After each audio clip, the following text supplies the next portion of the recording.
අපි දැන් මේ ඉන්නේ රිවර්ස්ටන් බ්ලොග් එකේ දෙවැනි කොටසේ. රිවර්ස්ටන් හයික් එක ඉවර කරලා මිනි වර්ල්ඩ්සෙන් බලන්න යන ගමන්. පුංචි ලෝකාන්තය බලන්න යන ගමන්. මාතලේ ඉලුක්කුඹුර පල්ලෙගම ගිරාදුරු කෝට්ටේ කියන පාරේ තමයි අපි දැන් මේ යන්නේ.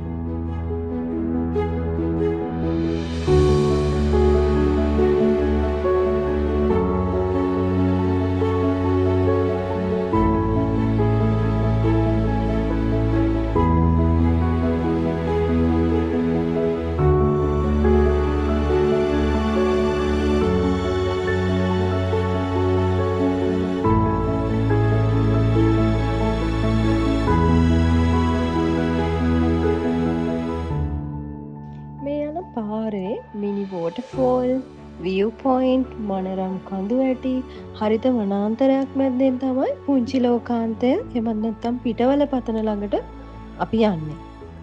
වලාකුල් වනාන්තරයක ඉඳලා විනාඩි ගානකින් පතනකට ආවා. මේ පතනේ ඇවිදින්න සුදු පාටින් මාර්ග සලකුණු කරලා තියෙනවා. ඒ මාර්ගවලින් පිට ඇවිදින්න එපා කියලා තමයි කියන්නේ. මොකද මුළු ලෝකෙටම එකක් වුණු රළු ගල්පරමැඩිය කියන සත්වයා ඉන්නේ ලෝකෙම මේ පතනේ විතරයි. ඒ වගේම පතන්වල ශාකය තියෙන්නේ මුළු ලෝකෙම මේ පිටවල පතනේ විතරමයිලු. ඉතින් අපි පරිසරයට ආදරේ නම් අපි ඒව රැක ගන්න ඕනේ. ඒ නිසා ඔයාලත් පිටවල පතන යනවනම් ඒ සලකුණු කරලා තියෙන මාර්ගවල විතරක් ඇවිදින්න වග බලා ගන්න.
එන්ට්‍රන්ස් එකේ ඉඳලා මීටර් 600ක් වගේ ආවට පස්සේ මෙන්න මේ වගේ වීව් එකක් බලා ගන්න පුළුවන්.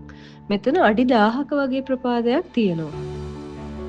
මෙතන තමයි පුංචි ලෝකාන්තය මිනි වර්ල්ඩ්ස් එන් කියලා හඳුන්වන්නේ.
අපේ ඊළඟ ඩෙස්ටිනේෂන් එක සේරැල්ල.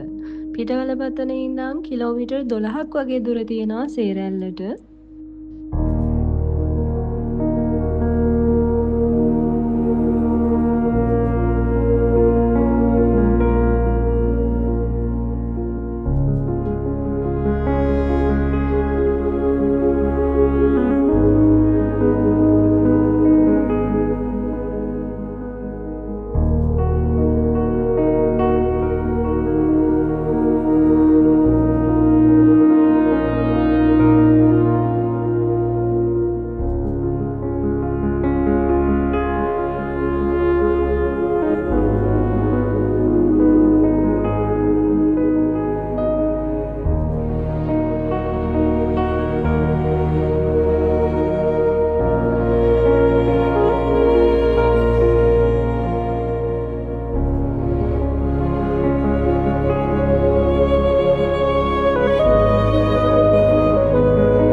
සේරැල්ල කියන්නේ ලංකාවේ පළලින් වැඩිම දිය ඇලි වලින් එකක්. ඒ දිය ඇල්ලේ තියෙන තවත් විශේෂත්වයක් තමයි මෙන්න මේ වගේ. මෙන්න මේ වගේ ගල් ගුහාවක් වගේ කියන්නේ දිය ඇල්ල යට ඉඳන් දිය ඇල්ල නරඹන්න පුළුවන්. එහෙම දිය ඇලි තියෙන්නේ ලංකාවේ ඊටාම අතලොස්සක්.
මගේ බ්ලොග් එක ගැන ඔයාලගේ අදහසකුත් කමෙන්ට් කරන්න අමතක කරන්න එපා.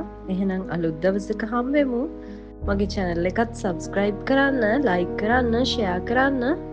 හැමෝම පරිස්සමින් ඉන්න. bye bye.